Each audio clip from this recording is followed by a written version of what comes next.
Rigoler, hein? Bah non. Non, non. Non, non. J'ai souri, rigolé. Le premier de nous deux qui rira, c'est pas sourira, c'est rire. Rire, c'est pas sourire. C'est vrai, c'est exact. Ça.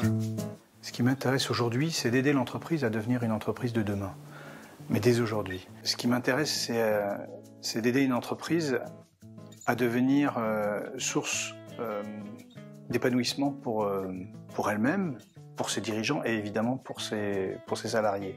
Le constat aujourd'hui, il est très simple. Le constat est de dire qu'on passe la moitié de notre vie au travail et que force est de constater aujourd'hui, ce travail-là est devenu source de stress, source de tension, source de dépression, source de divorce, et on a possibilité de faire autrement. C'est pas une fatalité. Depuis la crise de 2008, on a une nouvelle normalité qui s'est installée, ce qu'on appelle le new normal.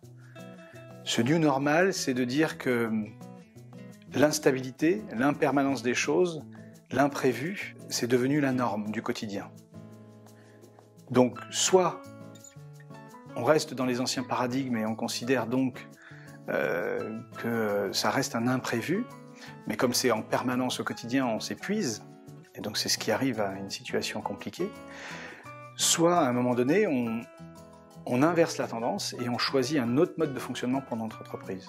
L'idée, c'est que, au-delà du fait d'être un enjeu de santé publique, c'est-à-dire comment est-ce qu'on peut simplement ne pas être malade dans l'entreprise, mon pari, aujourd'hui, c'est de dire que l'entreprise peut même générer du positif pour soi-même, pour l'entreprise elle-même, pour l'individu, mais aussi pour la collectivité. C'est ce que j'ai appelé l'entreprise positive. Elle génère elle-même sa propre ressource et elle génère de l'énergie positive, elle génère du bien-être pour l'ensemble de la collectivité et du système dans lequel elle est inclue. En réalité, l'entreprise, c'est un individu à part entière, c'est une personne vivante. L'entreprise est vivante. Et si on veut qu'un individu s'améliore sur lui-même, la première étape qu'on va commencer à faire, c'est à l'aider à prendre conscience de qui il est. Et bien sûr, l'entreprise, il faut faire la même chose.